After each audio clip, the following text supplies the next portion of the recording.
Horror for to Olympic glory. Teen sensation Choi Gaon overcomes horror crash to win Olympic gold. In one of the most dramatic moments of the Winter Olympics, 17-year-old South Korean snowboarder Choi Gaon delivered a breathtaking comeback performance to win gold in the women's halfpipe. Just minutes after a terrifying crash left her lying motionless on the snow. Now it's time to go in detail and uncover the full story in today's AI The podcast. loudest sound in sports, it isn't the roar of the crowd, it's not a buzzer. It's the silence. Yeah, That dead silence when a rider goes down hard in the half pipe and just doesn't get up. it just sucks all the air out of the place. Thousands of people just holding their breath. It's a horrible feeling. And that's exactly where we're starting today. Not with the win, but with the fall. We're looking at this one moment with the 17-year-old South Korean snowboarder, Choi Gaon. Hmm. A moment where she went from being right there, a contender, to lying face down in the snow. And then somehow, in about 20 minutes, pulled off one of the most unbelievable comebacks I've ever seen. It's a total case study in how you override your own brain. I mean, how do you tell your body to do the exact thing that almost just broke it? And the context just makes it so much bigger. Choi wasn't just, battling the pipe. She was up against what everyone called the impossible challenge. Chloe Kim. She was staring right at Chloe Kim. The tight. So for today's deep dive, we're pulling from this fantastic article, The Resurrection of Choi Gaon, From Crash to Gold. We're going to break down the fall itself, the psychology of that mental reset, and this incredible passing of the torch thing that happened between the two of them. Right, and we have to be clear. This wasn't some, minor World Cup event. This was the big one, the show. All the pressure in the world is on. So let's set that stage. Because if you follow women's snowboarding, you know one name has basically owned the halfpipe for years. Chloe Kim. Owned it is, putting it mildly, Chloe Kim is the halfpipe. She's the first woman to win back-to-back Olympic golds in 2018 and 2022. She really pushed the sport forward, by herself. So she's the Goliath in this story. And then you have Choi Gaon, 17.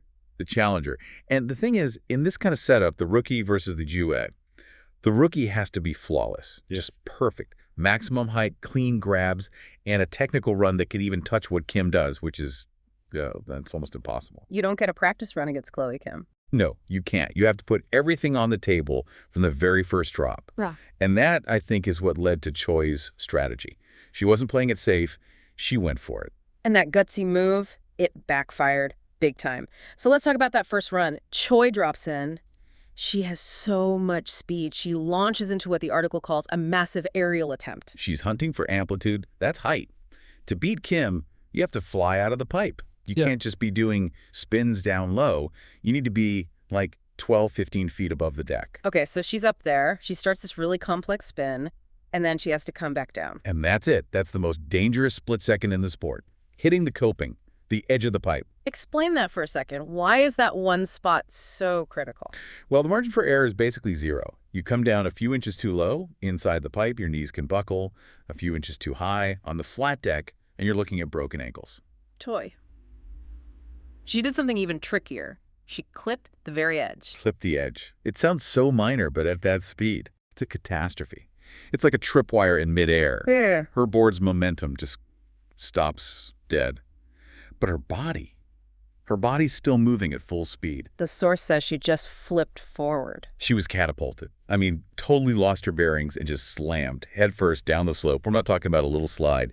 This was a heavy impact. And the half pipe isn't soft snow, it's ice. It's basically concrete painted white. So she hits headfirst, and this is where the article really focuses on the crowd's reaction. They were cheering, and then just nothing. Dead silence. Because she wasn't moving. And that's the real fear.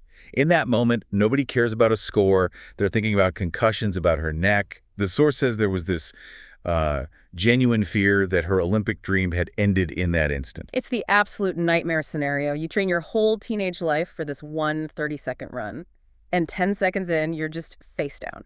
Physically, she's got to be completely shaken. Yeah. But the mental hit, that's the one that's so much harder to come back from. That's what I want to get into. Because we usually see the athlete get up, they brush themselves off, and we just assume they're fine. But Choi was really honest about what was happening in her head. Yeah, you almost never get this kind of honesty. She said, and this is a quote, After the first run, I actually cried really hard. I mean, that's just the most human reaction you could have. And then she said she was thinking, maybe I should just quit the Olympics here. Just stop and think about that. That's not just, I'm upset that I fell. That is the flight response. Her brain is literally screaming at her, get out. This place is dangerous. We need to leave now. It's pure self-preservation. Exactly. And her knees were hurting. The source makes a point to mention the physical pain. So you've got pain signals coming from your legs, you've got the shock from hitting your head, and you have the total humiliation of falling in front of the world. It's a chemical cocktail designed to make you stop. So, how on earth do you override that? Because obviously she didn't quit. And this is it. This is the whole story. This is what resilience actually is. Yeah. It isn't not feeling fear.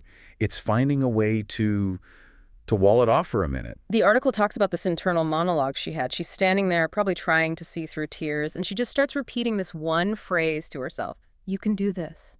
You have to go on. It sounds so simple, right? Almost like a cliche. But in sports psychology, that's a performance cue. She's forcing the logical part of her brain to wrestle control back from the fear center. You have to go on. It's not a suggestion. It's a command. It's a command, yeah. She had to decide that the pain was just background noise, not a stop sign. She had to separate the feeling in her knees from the task she needed to do. So she gets on the lift to go back to the top. I can't imagine that ride. Just sitting there for 3 minutes knowing you have to go throw yourself off that same edge that just hurt you. And this is it, her final run. There's no safety net. If she falls here, she goes home with nothing. She drops in. And the changes, it's just wild. The source calls this run fearless execution. That's the flow state.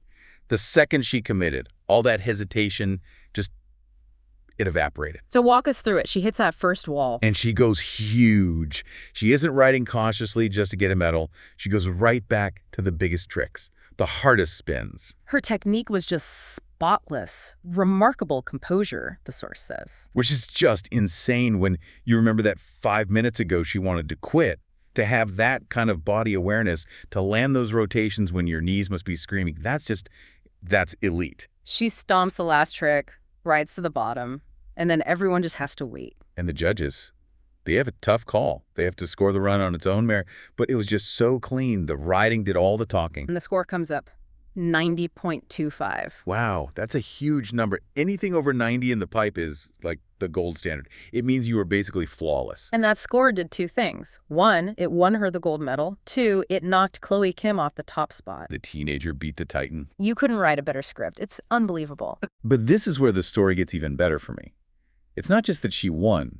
It's the dynamic between them. Because when you upset a legend like Kim, you might expect a little tension. Right. Kim's a winner. Losing to a 17-year-old has gotta hurt a little. But her reaction, the source calls it this full circle moment.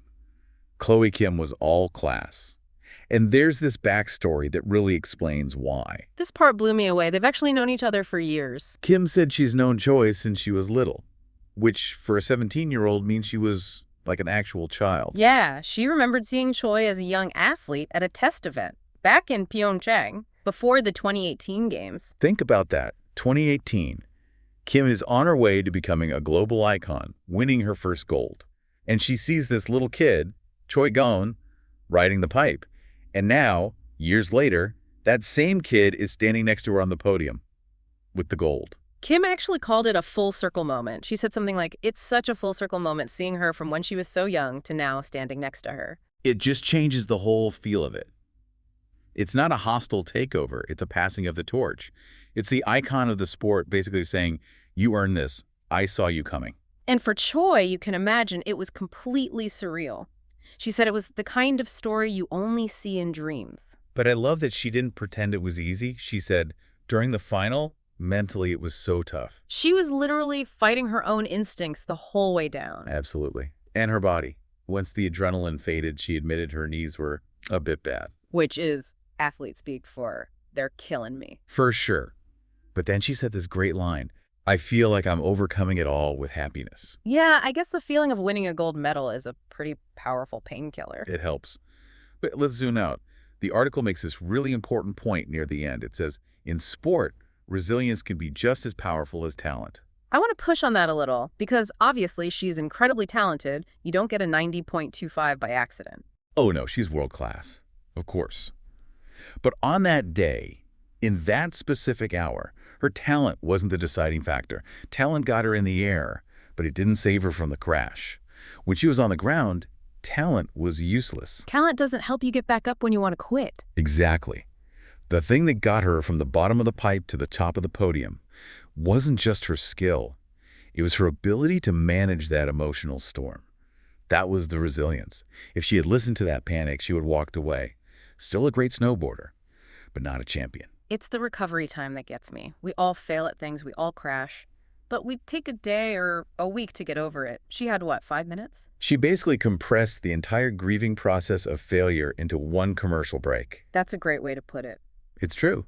She went through the shock, the denial, the I want to quit depression, and then acceptance, I have to go on, all during one short lift ride. It kind of makes you reevaluate your own crashes, doesn't it? 100%. We tend to let a single failure define a whole period of time. Oh, I messed up that presentation, so this whole month is a write-off. We let that silence after the fall just hang there. But Choi showed that the failure is just one moment in time. It's an event, not your identity. The only thing separating the tragic story of the girl who crashed from the Olympic gold medalist was her choice to take one more run. It's just a powerful reminder that the story isn't finished until you decide it is. Or until you walk away. She could have walked away. No one would have blamed her. But the only person who could restart that engine was her. From that awful silence of a headfirst crash to the roar for a 90.25, the resurrection of Choi Gaon, A gold medal that was truly earned. and a story that I think will stick with snowboarding for a very, very long time. Not just because she beat a legend, but because of how she did it. Absolutely. It just raises the standard for what mental toughness really looks like. Well, that just about brings us to the end of this deep dive. We've gone through the crash, the tears, the comeback, and the triumph. What a ride. So for everyone listening, here's the thought I want to leave you with. We all have those moments where we clip the coping, where we end up face down and everything in us is screaming to just quit. But if a 17-year-old with bruised knees and a shattered ego can rewrite her entire story in 5 minutes, what does that say about how permanent our own failures really are? Maybe the difference between a nightmare and a dream isn't about avoiding the fall. It's just about having the courage to take one more run. Thanks for joining us, and we'll see you on the next deep dive. Okay, one question for you. Was this the greatest comeback moment in Winter Olympics history? Don't forget to comment it. Thanks.